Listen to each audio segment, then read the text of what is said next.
আসসালামু আলাইকুম। দেখা যাচ্ছে কি? একটু কনফার্ম করবেন আমাকে। জি, দেখা যাচ্ছে।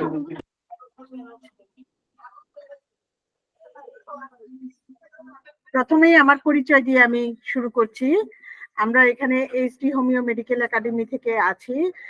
আজকে সেকেন্ড ইয়ারের biochemic class, biochemic materia medica আমাদের সাবজেক্টের নাম। আমি হচ্ছি ডক্টর মাবিয়া জেসমিন। আমি বিএইচএমএস করেছি ঢাকা বিশ্ববিদ্যালয় থেকে।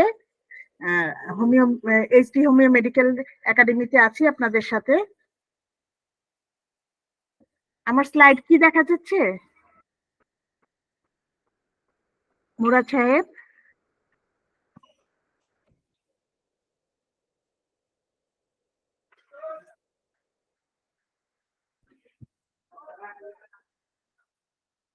আমাদের আজকের বিষয় biochemic materia Medica.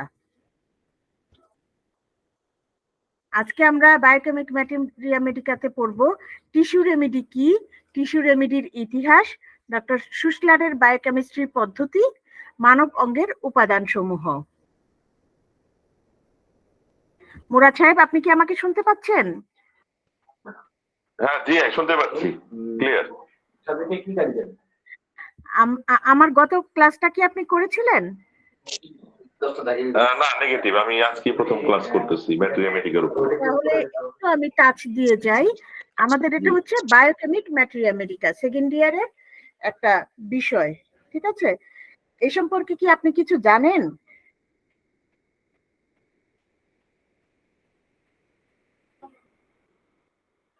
Materia Medica সম্পর্কে অবশ্যই জানেন, ফার্স্ট ইয়ারে পড়ে আসছেন নিশ্চয়ই। জি জানি। আপনি কি প্রশ্ন করেছেন আবার করেন। আপনি কি কোনো প্রশ্ন করেছেন?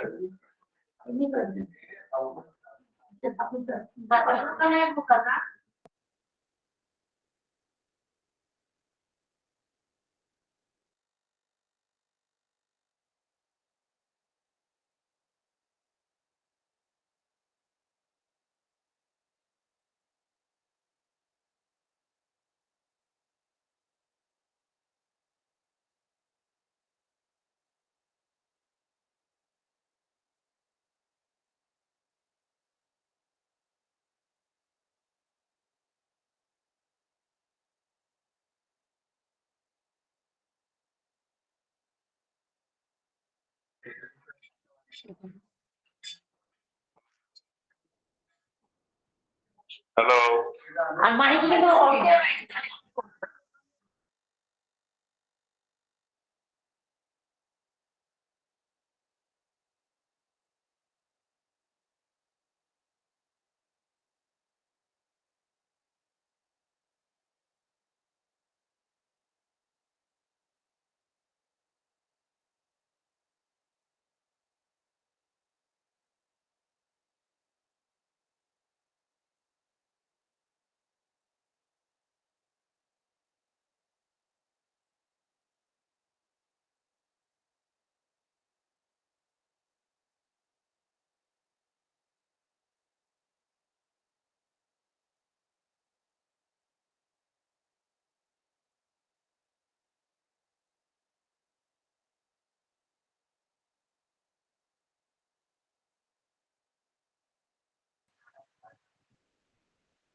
এখন কি আমাকে শোনা যাচ্ছে?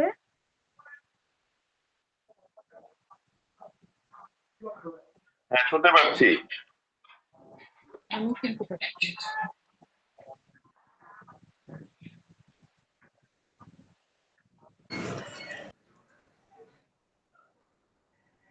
মুরাদ সাহেব, আমাকে শুনতে পাচ্ছেন কি? জি ক্লিয়ার, লাউড এন্ড ক্লিয়ার। আচ্ছা, আমার নেটটা সমস্যা করেছিল, এই কারণে হয়তো আমি আবার শুরু করছি। হ্যাঁ, আমি স্ক্রিন শেয়ারটা দিয়ে নেই, আমি আবার শুরু করছি। আচ্ছা, কত পর্যন্ত আমরা গিয়েছিলাম? একজনের মধ্যে জয়েন করেছিলেন দেখেছিলাম, আবার উনি চলে গেলেন নাকি?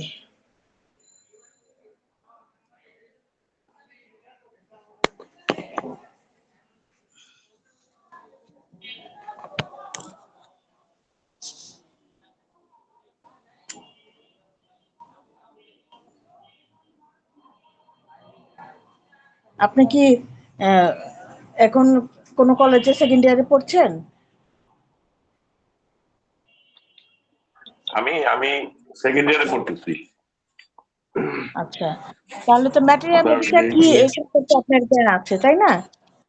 হ্যাঁ, আমি পরীক্ষা দিলাম তো এবার। আমি ওই যে জাকির হোসেন সিটি কর্পোরেশন যেটা আছে না চট্টগ্রামের, ওইটার আচ্ছা, স্টুডেন্ট।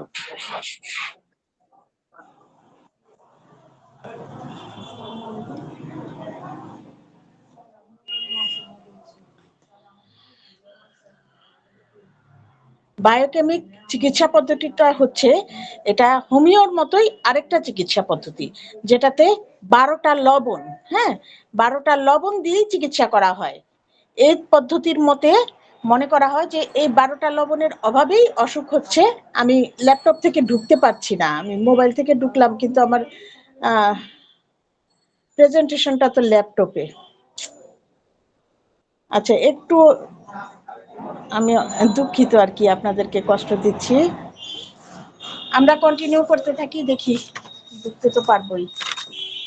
আমাদের আজকের টপিক ছিল টিস্যু রেমেডি কি, ঠিক আছে, এটা নিয়ে আমরা আগাই।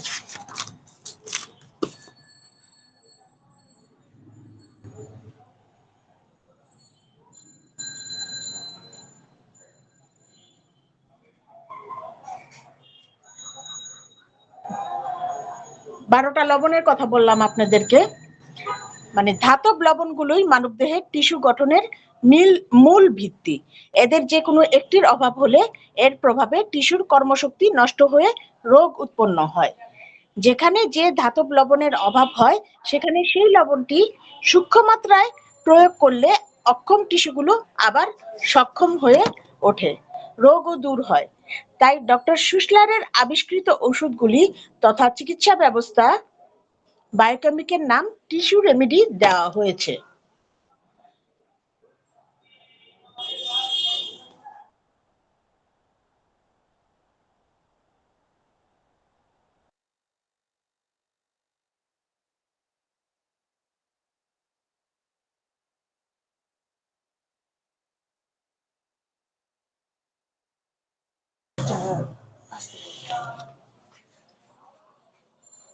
কেউ কি আমাকে একটু বলবেন আপনারা বুঝতে পেরেছেন কিনা টিস্যু রেমেডিস জিনিসটা কি?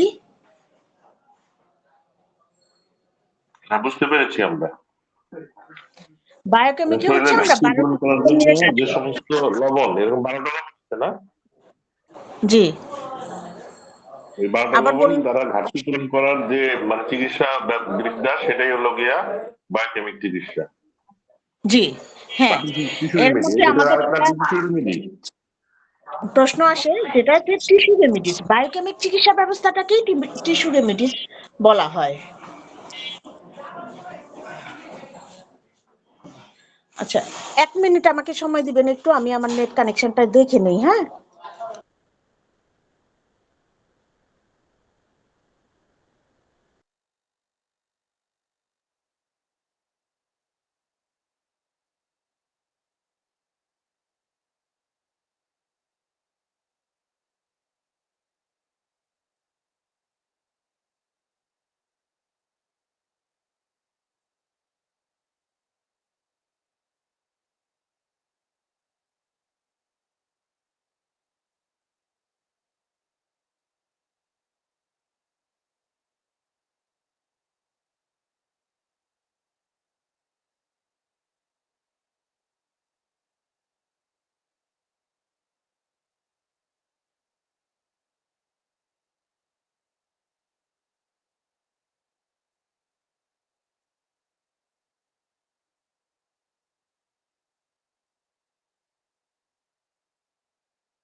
আচ্ছা, আমি ল্যাপটপে কানেক্ট হতে পারছি না, আমি মোবাইল থেকেই কথা বলি।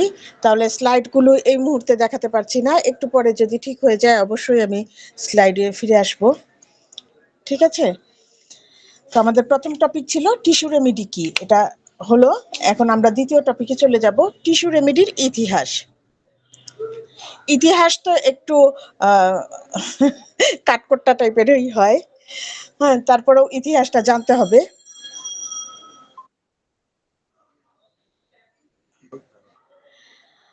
টিস্যু রেমেডির ইতিহাস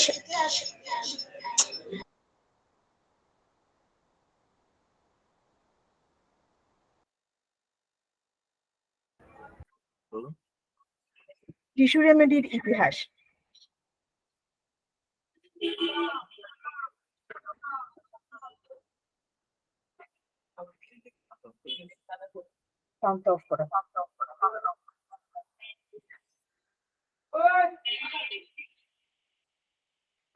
এখন শেয়ার দেওয়া যাবে না?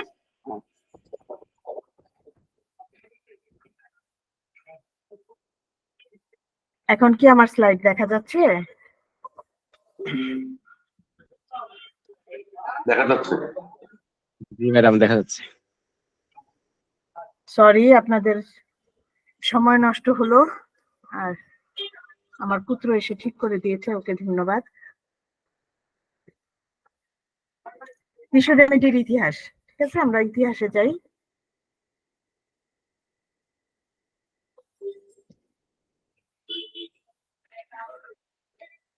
এবার মনোযোগ দেই। হ্যাঁ, রোগ নিরাময়ের ক্ষেত্রে ইনঅর্গানিক টিস্যু সল্ট এর গুরুত্ব সম্পর্কে স্যামুয়েল হ্যানিম্যান সর্বপ্রথম পরীক্ষা নিরীক্ষার কাজ শুরু করেন। মানবদেহ গঠনে আবশ্যক এই লবণ যে ঔষধ রূপে ব্যবহার করা যায়, এই বিষয়ে তিনি গবেষণা আরম্ভ করেন। ঠিক আছে, ইতিহাস যদি আমরা দেখি তাহলে সর্বপ্রথম এই জিনিসটা নিয়ে স্যামুয়েল হ্যানিম্যান পরীক্ষা নিরীক্ষা শুরু করেছেন। স্যামুয়েল হ্যানিম্যান কে বলতে পারবেন আমাকে? হোমিওপ্যাথিক আবিষ্কার। জি জি, থ্যাংক ইউ এই প্রশ্নটা উত্তর দেওয়ার জন্য। আচ্ছা, উনি প্রথমে এটা নিয়ে গবেষণা শুরু করেন। তারপর কিভাবে আমরা বায়োকেমিকের দিকে গেলাম দেখি। 1832 খ্রিস্টাব্দে আমেরিকার খ্যাতনামা চিকিৎসক কনস্ট্যান্টাইন হেরিং জার্মান দেশের সংবাদপত্রের মাধ্যমে প্রচার করেন, আমাদের শরীর রক্ষার নিমিত্তে শরীরের মধ্যে যত রকম প্রয়োজনীয় উপকরণ আছে সেগুলোকেই ওষুধ রূপে ব্যবহার করা যায়। ঠিক আছে, হেরিং সাহেব উনি একজন প্রখ্যাত হোমিওপ্যাথ। ঠিক আছে, উনি স্যামুয়েল হ্যানিম্যানেরই শিষ্য ছিলেন। উনি কি বললেন যে আমাদের শরীর রক্ষার নিমিত্তে শরীরের মধ্যে যত রকম প্রয়োজনীয় উপকরণ আছে সেগুলিকে ওষুধ রূপে ব্যবহার করা যায়। ঠিক আছে, এই কথার উপর ভিত্তি করে 1846 সালে উক্ত সংবাদপত্রে আবার প্রকাশিত হয়, মানবদেহের বিভিন্ন অঙ্গ যে সকল পদার্থ দ্বারা নির্মিত সেই সকল পদার্থ নিজ নিজ স্থানেই কার্যকরী। মানে মানবদেহের বিভিন্ন অঙ্গ যে যে পদার্থ দ্বারা নির্মিত সেই পদার্থ, এখানে কিন্তু সেই পদার্থ বলতে সেই লবণগুলোকেই বোঝানো হয়েছে, তারা নিজ নিজ স্থানে কার্যকরী, মানে ওষুধ রূপে তাদেরকে ব্যবহার করা যাবে।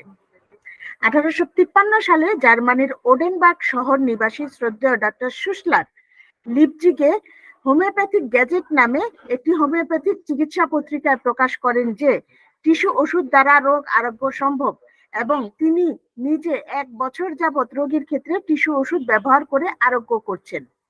এই যে ডক্টর শুসলার সাহেব, উনিও কিন্তু হোমিওপ্যাথি চিকিৎসক ছিলেন। ঠিক আছে, তারপর উনি এই বায়োকেমিক লবণ নিয়ে গবেষণা শুরু করেন এবং নিজের রোগীদের ক্ষেত্রে ব্যবহার শুরু করেন, এবং 1 বছর পর্যন্ত ব্যবহার করে যখন উনি ভালো ফলাফল পাচ্ছেন তখন হোমিওপ্যাথিক গ্যাজেট পত্রিকায় উনি এটা প্রকাশ করেন। উনিও কি ডক্টর হ্যানিম্যানের ছিল, শিষ্য ছিলেন? উনি ডক্টর হ্যানিম্যানের নীতি অনুসরণ করতেন, কিন্তু একদম সরাসরি শিষ্য ছিলেন না আর কি।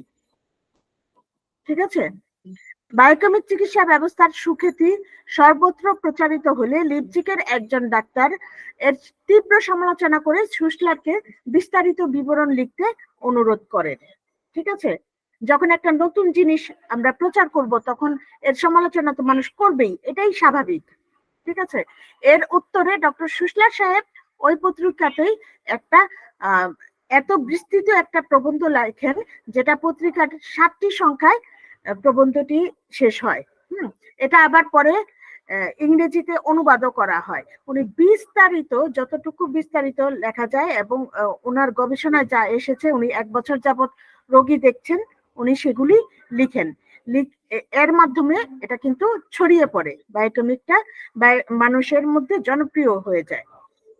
1873 সালের মে মাসে মেডিকেল ইনভেস্টিগেটর নামক পত্রিকায় প্রকাশিত হয় ডক্টর হেরিং টিস্যু রেমেডি সম্পর্কে একটি গবেষণামূলক গ্রন্থ রচনা করেন। এই গ্রন্থে তিনি ডক্টর সুসলারের প্রবন্ধগুলো সংযুক্ত করে তাকে আবিষ্কারক হিসেবে উচ্চ প্রশংসা করেন। ডক্টর হেরিং রচিত এই মূল্যবান গ্রন্থটিও পরে জার্মানি ভাষায় অনুবাদ করা হয়। এই গ্রন্থের কয়েকটি সংস্করণ অল্প সময়ের মধ্যেই শেষ হয়ে যায়। তার মানে এই বায়োকেমিক চিকিৎসা পদ্ধতিটা তখন মানুষের মধ্যে ছড়াচ্ছিল এবং মানুষ এটাকে খুব ভালোভাবেই গ্রহণ করছিল। এই কারণে এই প্রবন্ধগুলি কিংবা এই বইগুলি খুব দ্রুতই শেষ হয়ে যাচ্ছিল এবং চিকিৎসা ব্যবস্থা তো চলছিলই। ডক্টর সুসলার 1898 সালে মৃত্যুবরণ করেন। ওই যে উনি কাজ শুরু করেন কবে থেকে? 1832 সাল থেকে না? 1832 সালে হেরিং যখন লিখেন তখন থেকে উনি কাজ শুরু করেন। ঠিক আছে, আর 1898 সালে তিনি মৃত্যুবরণ করেন। তিনি মৃত্যুর পূর্বে এই গবেষণা গ্রন্থের 25তম সংস্করণ প্রকাশ করেন এবং এতে আরো নতুন নতুন তত্ত্বের সংযোজন করে আরোগ্যনীতি বিষয়ক তত্ত্বগুলোকে আরো বিজ্ঞানসম্মত এবং উন্নত মানের পর্যায়ে উন্নীত করেন। মানে উনি মারা যাওয়ার আগে এটাকে প্রতিষ্ঠিত করে যান মোটামুটি। তিনি তার চিকিৎসা শাস্ত্রীয় লেখনীগুলিকে আরো সমৃদ্ধশালী করে তোলেন। সংস্করণটিকে ইংরেজি ভাষায় অনুবাদ করা হয়। রোগ চিকিৎসার ক্ষেত্রে টিস্যু রেমেডিস পদ্ধতিটি যদিও হোমিওপ্যাথি চিকিৎসার পদ্ধতিগত রীতিনীতির উপর প্রতিষ্ঠিত ছিল, ঠিক আছে, হোমিওপ্যাথি চিকিৎসার পদ্ধতিগত রীতিনীতির উপর প্রতিষ্ঠিত ছিল, তবু 1832 সালের পূর্ব পর্যন্ত এর তেমন কোনো প্রভাব বা প্রসার ছিল না। ডক্টর সুসলার তার ঐকান্তিক সাধনা এবং প্রচেষ্টার দ্বারা এবং বিভিন্ন রকম পরীক্ষা নিরীক্ষার দ্বারা এবং গবেষণার মাধ্যমে মানবদেহের উপর এর প্রভাব ও প্রতিক্রিয়া উপলব্ধি করেছিলেন। তিনি এই লবণের আরোগ্য সাধন ক্ষমতাও আবিষ্কার করেছিলেন। তার নিরলস চেষ্টা ও সাধনায় এটি একটি বিজ্ঞানসম্মত চিকিৎসা পদ্ধতিতে রূপান্তরিত হয়। এটাই বায়োকেমিকের ইতিহাস। ডক্টর সুসলার সাহেবই এটাকে প্রতিষ্ঠিত করে রেখে গেছেন। এখনো আমরা সুসলারের বায়োকেমিক মেডিকেই পড়ি।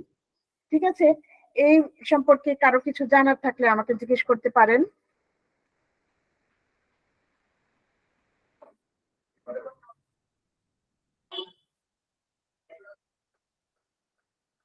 কেউ কিছু জিজ্ঞাসা করতে চান, কিছু বলতে চান?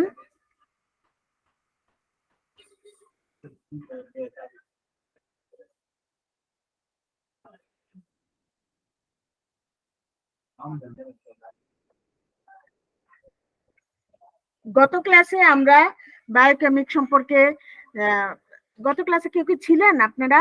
আজকে যারা আছেন, আজকে তো আমাদের বায়োকেমিকের সেকেন্ড ক্লাস। ঠিক আছে, প্রথম ক্লাসটাতে আমি যখন ক্লাস নিয়েছিলাম তখন কি আপনারা কেউ ছিলেন? জি না। আচ্ছা, তাহলে আচ্ছা, আপনি তো আমার অন্য একটা ক্লাসে মনে হয়েছিলেন, আপনাকে আমার পরিচিত লাগলো।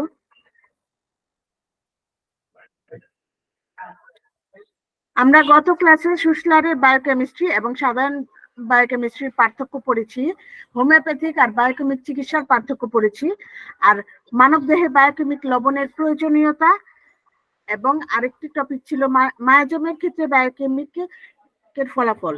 ঠিক আছে, এই 4টা টপিক ছিল আমাদের গত ক্লাসে। আপনারা ছিলেন না যেহেতু, আপনারা যদি সেকেন্ড ইয়ারে পড়েন, এগুলি সবগুলি খুবই ইম্পর্টেন্ট টপিক আমাদের জানার জন্য এবং আমাদের পরীক্ষার জন্য উভয়ই।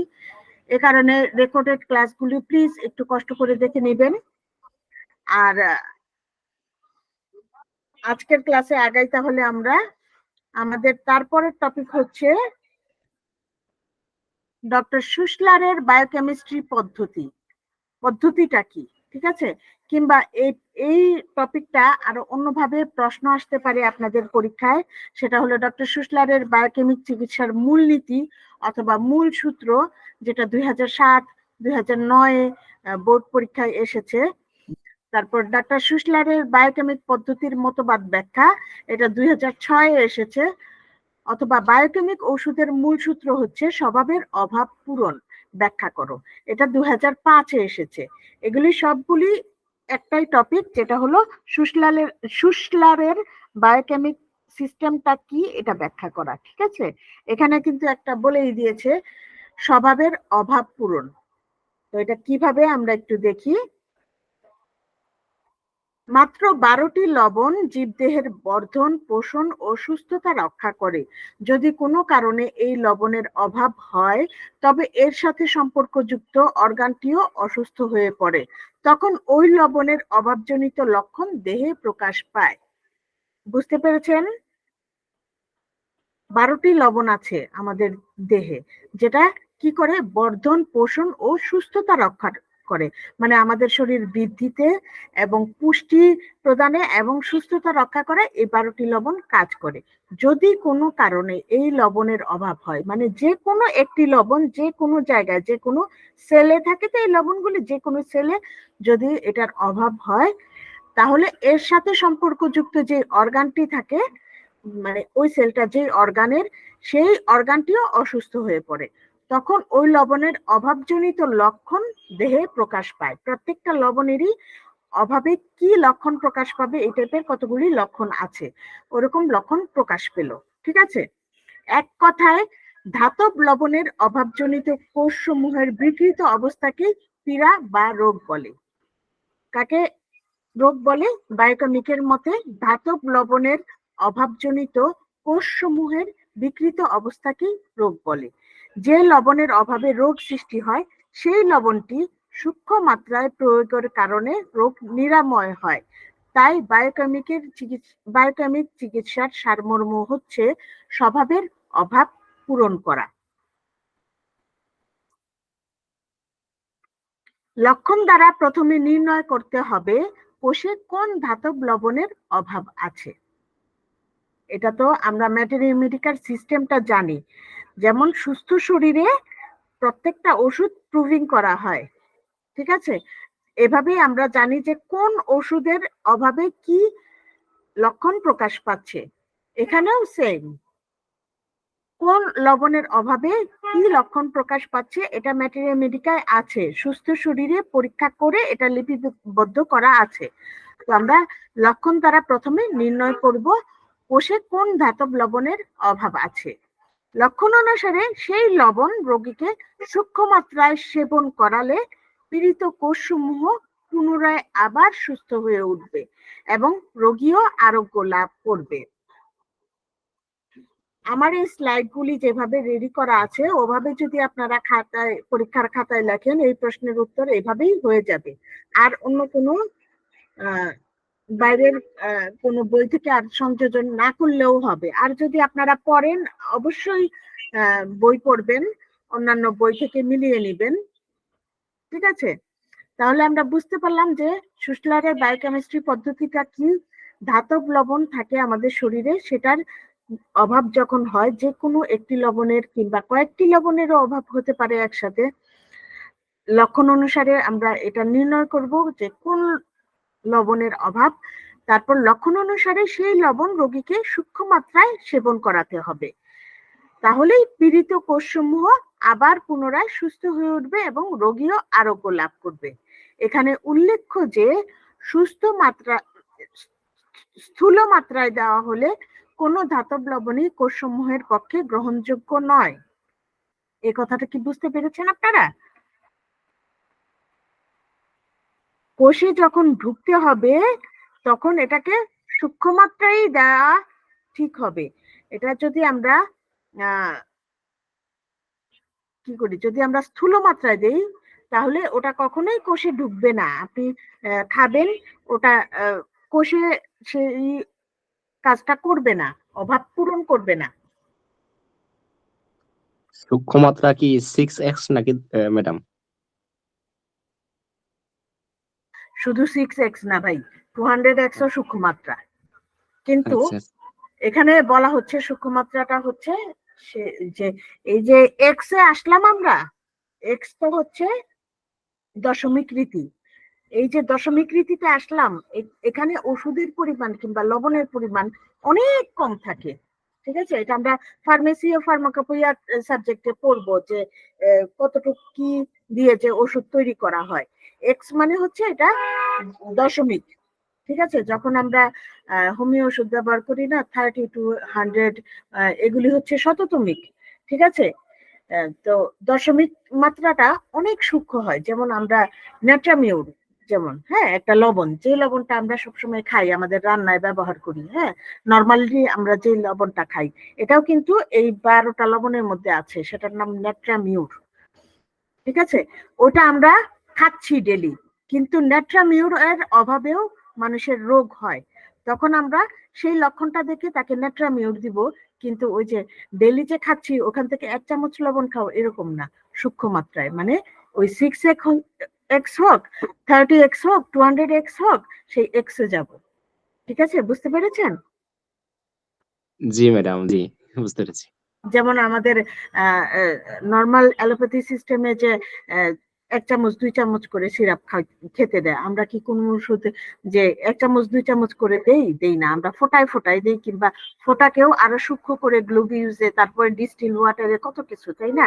এটাই হলো সূক্ষ্ম মাত্রা, যে আমরা বেশিতে যাব না, এটা অনেক কম কম। এবং এটার পটেন্সিটা যে করে, হ্যাঁ ডাইলিউশন যে করে, এটা সূক্ষ্ম মাত্রা হওয়ার জন্যই করে।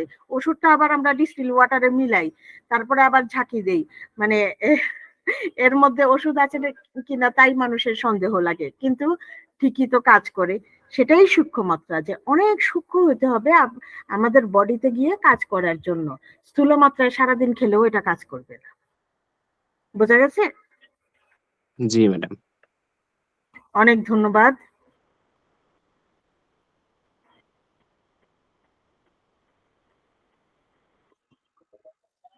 তো আমরা আজকে কি কি পড়লাম, যদিও আমাদের টপিক বাকি আছে, তবু আমরা একটু রিভিউ করে আসি। যে প্রথমেই ছিল আমাদের টিস্যু রেমেডি কি। এই জায়গাতেই তো অনেক গন্ডগোল হলো, আজকে আমার নেটের প্রবলেম হলো, যে আমি নিজেই স্যাটিসফাই না যে এটা আমি আপনাদেরকে বোঝাইতে পেরেছি কিনা। এখানটা আমরা একটু আবার যাই। হ্যাঁ, টিস্যু রেমেডিটা কি আমি প্রথমে আমার মতো করে বলি, তারপরে আমি বইয়ের মতো বলবো। আমার মতো যদি বলি তাহলে 12টা লবণ কিংবা ইনঅর্গানিক সাবস্টেন্স, ঠিক আছে, আমাদের দেহে আছে।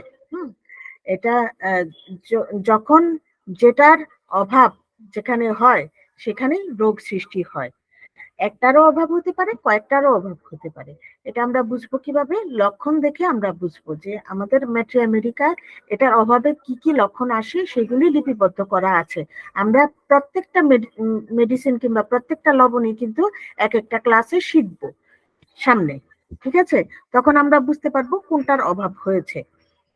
যখন একটার অভাব হবে কিংবা কয়েকটার অভাব হবে, মূলত লবণের অভাব হবে, সেখানে আমরা সেই লবণটা প্রয়োগ করব, সূক্ষ্ম মাত্রায় প্রয়োগ করব। প্রয়োগ করার ফলে তখন কি হবে, আমাদের কোষটা আবার আগের মতো ঠিক হয়ে যাবে, সুস্থ হয়ে যাবে। ঠিক আছে, এটাই হচ্ছে টিস্যু রেমেডি। ধাতব লবণগুলোই মানবদেহের টিস্যু গঠনের মূল ভিত্তি। এদের যে কোনো একটির অভাব হলে এর প্রভাবে টিস্যুর কর্মশক্তি নষ্ট হয়ে রোগ উৎপন্ন হয়। যেখানে যে ধাতব লবণের অভাব হয় সেখানে সেই লবণটি সূক্ষ্ম মাত্রায় প্রয়োগ করলে অক্ষম টিস্যুগুলি আবার সক্ষম হয়ে ওঠে, রোগও দূর হয়। তাই ডক্টর সুশলারের আবিষ্কৃত ওষুধগুলো তথা চিকিৎসা ব্যবস্থা বায়োকেমিকের নাম টিস্যু রেমেডি দেওয়া হয়েছে। ক্লিয়ার?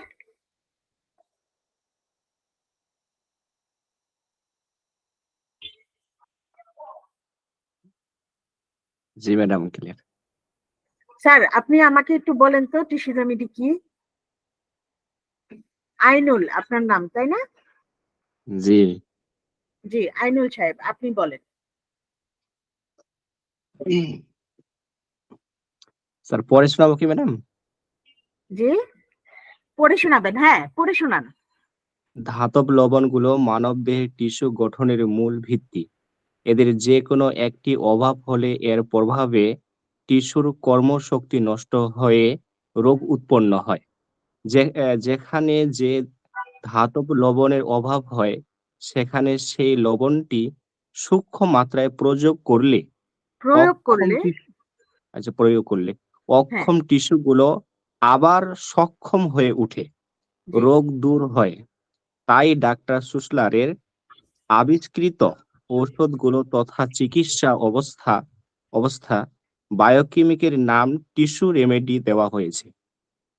ঠিক জি আছে, আপনি যে পড়লেন এটা আপনি বুঝছেন তো, তাই না? জি ম্যাডাম, জি। Thank you. আর কে আছেন আমাদের এখানে সেকেন্ড ইয়ারের স্টুডেন্ট?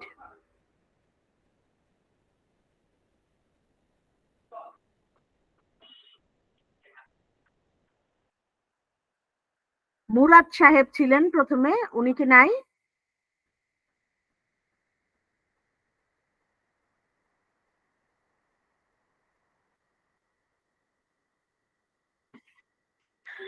আচ্ছা ঠিক আছে, রেসপন্স করছেন না উনি, তো আমরা সামনের বাড়ি, তাই না?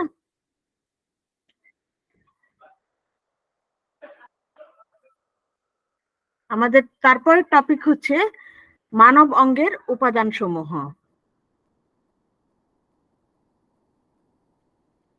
জীবদেহ দগ্ধ করলে পানি ও জৈব পদার্থগুলো ধোঁয়ার আকারে উড়ে যায়। অর্গানিক সাবস্টেন্স গুলো যে ধোঁয়ার আকারে উড়ে যায়, এবং অজৈব পদার্থগুলো যেগুলো ইনঅর্গানিক সাবস্টেন্স ভস্মরূপে অবশিষ্ট থাকে। এই অবশিষ্টাংশ বিশ্লেষণ করলে 12টি লবণ পাওয়া যায়। মানবদেহে জৈব পদার্থগুলো অজৈব পদার্থের সাহায্য ছাড়া কোনো কাজ করতে পারে না। ঠিক আছে, মানবদেহ কি আছে? বেশিরভাগই তো পানি।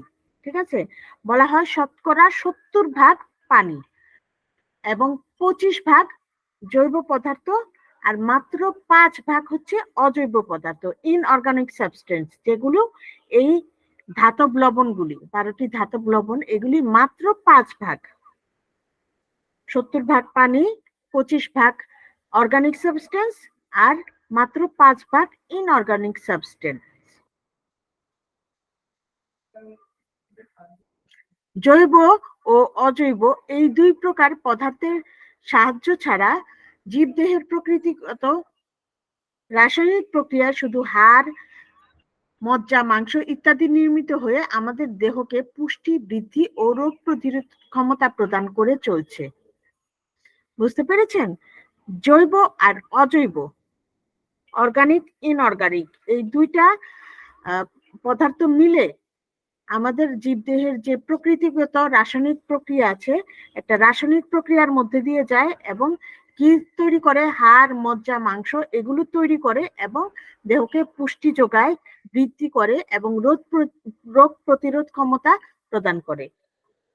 এই দুই প্রকারের পদার্থের যথাযোগ্য অনুপাতের ফলে আমাদের দেহ সুস্থ থাকে। ঠিক আছে, যখন এদের আনুপাতিক হারটা সমান থাকবে, মানে সমান না, যতটুকু থাকা দরকার, অজৈব তো খুবই কম থাকে, মাত্র 5%, আর জৈব 25%। তো এদের আনুপাতিক হার তো আর সমান হবে না, যেটা স্বাভাবিকভাবে থাকা দরকার 25% এবং 5%, এটাই থাকবে। এই আনুপাতিক হারে যখন থাকবে তখন একজন আরেকজনকে কি সাহায্য করেই এরা একসাথেই দেহের পুষ্টি বিধান করবে, বৃদ্ধি করবে এবং রোগ প্রতিরোধ ক্ষমতাটা কার্যকর করবে। জীবদেহে অজৈব পদার্থগুলো কখনো অভাব হয় না, শুধু জৈব পদার্থগুলোর কখনো অভাব হয় না, শুধু অজৈব বা ধাতব পদার্থগুলোর অভাব দেখা যায়। ঠিক আছে, বায়োকেমিকের কথাই কিন্তু এটা, যে জৈব পদার্থগুলি কি আছে আমাদের দেহে জানেন কি? যেমন শর্করা আছে, চর্বি আছে, অ্যালবুমিন আছে, এগুলি কখনো কিন্তু অভাব হয় না। কার অভাব হয়? ধাতব লবণগুলোর অভাব হয়। যেমন আমার শরীরে শর্করা আছে কিংবা অ্যালবুমিন আছে, কিন্তু সেটা কাজ করতে পারছে না। হ্যাঁ, কেন কাজ করতে পারছে না? যে লবণটা দিয়ে সেটা কর্মক্ষম হবে, সেই লবণটার অভাব আছে। আনুপাতিক হারে একটার সাথে তো আরেকটা কাজ মিলে মিশে কাজ করবে। তো যখন তার সেই লবণটার অভাব আছে, তখন সে জৈব পদার্থটা কার্যকরী হয় না। দেহের যেখানেই এই ধাতব পদার্থগুলোর অভাব হয়, সেখানেই জৈব পদার্থগুলো ও তাদের নিজ নিজ কর্মক্ষমতা লোপ পায়। খুব কি কঠিন হয়ে যাচ্ছে বিষয়টা? আমি অত্যন্ত সহজ করে বলার চেষ্টা করছি। আমাদের দেহে 3 ধরনের জিনিস আছে। একটা হচ্ছে পানি কিংবা জলীয় অংশ। শুধু পানি বললে হবে না, জলীয় পদার্থ যা আছে, জলীয় একটা অংশ আছে, সেটাই বেশি 70 ভাগ। এবং কিছু আছে জৈব অংশ, অর্গানিক সাবস্টেন্স, সেটা আছে 25 ভাগ। এবং কিছু আছে অজৈব অংশ, যেটা ইনঅর্গানিক সাবস্টেন্স বলি আমরা, সেটা হচ্ছে মাত্র 5 ভাগ। 5 ভাগ। জি। হ্যাঁ, এই 5 ভাগের যখনই হেরফের হয়, কোনোটা কমে যায়, তখনই 5 ভাগের মধ্যেই 12টা লবণ পড়ে। যখন এই 12টা লবণের যে কোনোটা কমে যায়, তখন সেই জৈব পদার্থগুলিও ঠিক থাকে না। তারা তাদের কাজগুলি ঠিক মতো করতে পারে না, কর্মক্ষম থাকে না। কারণ তাদের তো নিজের কর্মক্ষমতা লোপ পায়, কারণ তাদের তো সেই লবণের সাহায্য লাগে কাজটা করতে। ঠিক আছে? যেমন আমরা জানি, আমরা যদি ভিটামিন সি খাই, তাহলে আমাদের ফ্যাট লাগবে। ভিটামিন সিটা ফ্যাটে দ্রবীভূত হয়, তারপরে শরীরে কাজ করে। এটা একটা নর্মাল কথা না, আমরা সবাই জানি। তো আর এছাড়া আমরা ভিটামিন সি খাবো, আমাদের যদি ফ্যাট না থাকে, তাহলে কিন্তু সেই ভিটামিন সি শরীরে কাজ করবে না। যেভাবে খাবো সেভাবেই বেরিয়ে যাবে শরীর থেকে। ঠিক আছে? এরকমই আমাদের ধাতব লবণগুলি ছাড়া জৈব পদার্থগুলো কাজ করে না। দেহের যেখানেই এই ধাতব পদার্থগুলোর অভাব হয়, সেখানেই জৈব পদার্থগুলিও নিজ নিজ কর্মক্ষমতা লোপ পায়। মানব দেহে অজৈব বা ধাতব পদার্থগুলো অতি সূক্ষ্ম মাত্রায় এবং অতি সূক্ষ্ম পরিমাণে বিদ্যমান। ঠিক আছে? রিসার্চে দেখা গেছে, একজন জীবিত মানুষের শরীরে জলীয় অংশ আছে 70%, ধাতব লবণ আছে 5 ভাগ, জৈব পদার্থ আছে 25 ভাগ। এখানে জৈব পদার্থ দেওয়া আছে কি কি? শর্করা, চর্বি, অ্যালবুমিন ইত্যাদি। ধাতব লবণগুলোর অংশ যদিও কম, কিন্তু কাজের ক্ষেত্রে এদের ক্ষমতা অসীম। এরাই তাদের আনুপাতিক হার ব্যালেন্সের মাধ্যমে জৈব পদার্থগুলোকে কার্যকর রাখে। ক্লিয়ার? জৈব পদার্থগুলো আমাদের কিভাবে কার্যকর থাকবে? এই ধাতব লবণগুলির মাধ্যমে। কেউ একজন আমাকে বলেন, আপনারা কি বুঝতে পেরেছেন এই পর্যন্ত? তারপর আমরা সামনে আগাবো। জি ম্যাডাম, বুঝতে পেরেছি। অনেক ধন্যবাদ ভাই। কি বুঝেছেন আমাকে একটু বুঝান, একদম সহজ কথায় বোঝান। আপনি যেমন বুঝছেন তেমনই, বইয়ের ভাষা লাগবে না। জি।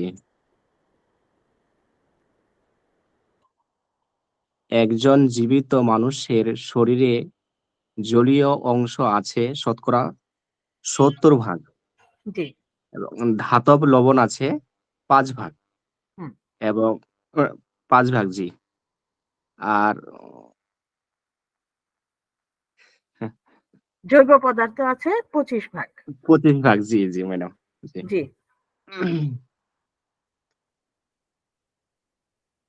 বুঝতে পেরেছি ম্যাডাম, বলতে পারছি না ভালো করে বুঝতে। না না, বলতে পারতে হবে। আপনি যখন একটা জিনিস আপনি যখন আরেকজনকে বলতে পারবেন, তখনই আপনি এটা বুঝবেন। এছাড়া বুঝবেন না তো। আপনি বুঝছেন মানেই আপনি আমাকে বলতে পারবেন। তারপরে তো ভুল হলে আমি আছি, এটা তো পরীক্ষা না, তাই না? জি জি 25 ভাগ যে আমাদের জৈব পদার্থ আছে, এই 25 ভাগ জৈব পদার্থ কখনোই কাজ করতে পারে না সেই ক্ষুদ্র 5 ভাগ ধাতব লবণ ছাড়া। এতটুকু তো বুঝছেন?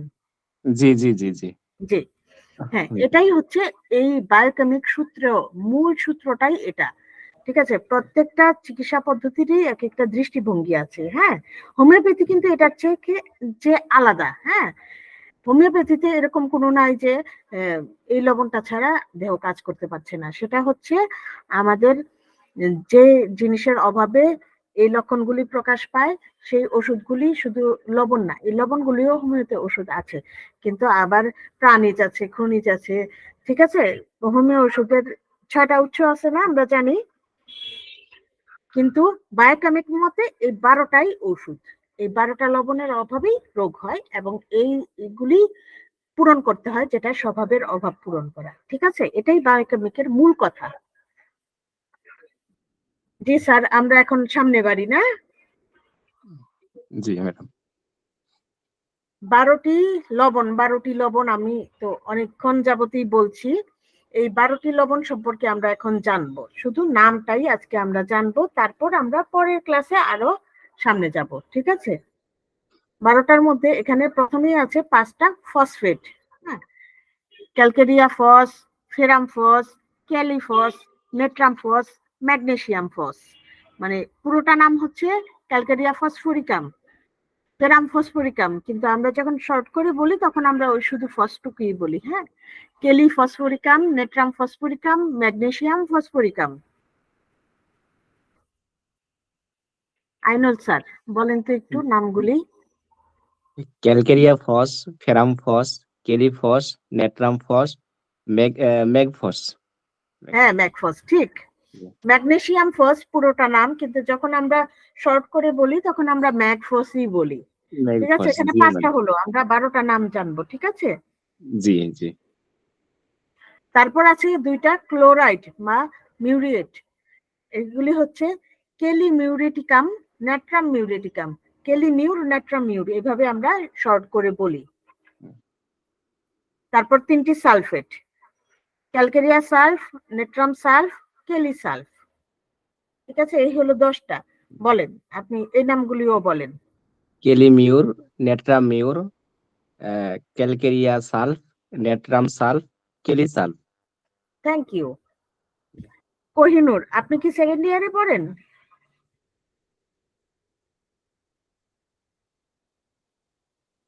কোহিনুর, কি আমাকে শুনতে পাচ্ছেন?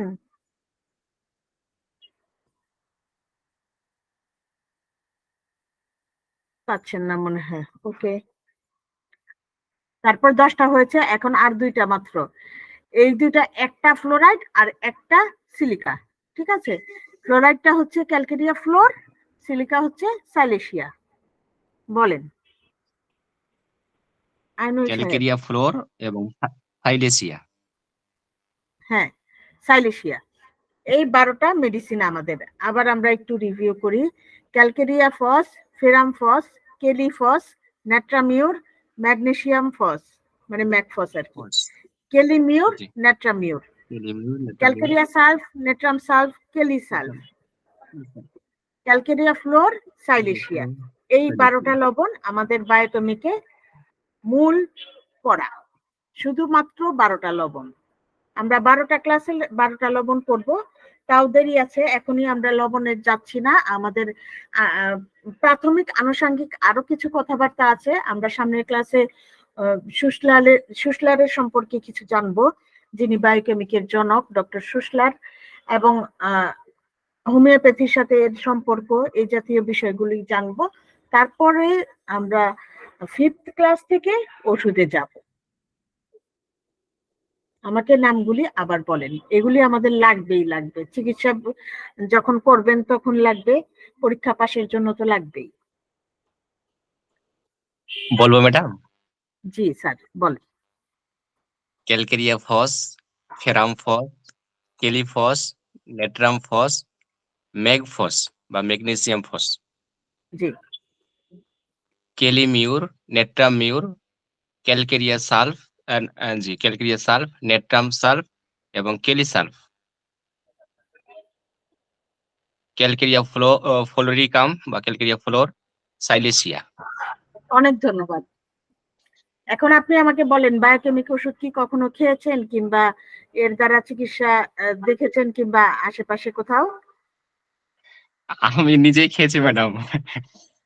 আচ্ছা, তারপর উপকার পেয়েছেন কিনা? জি, উপকার পেয়েছি, এবং আমার কাছে একটা বই আছে ম্যাডাম, যে বায়োকেমিক সম্পর্কে কার লেখা? লেখা ম্যাডাম, চন্দ্র রায়, সমরেশ চন্দ্র রায়।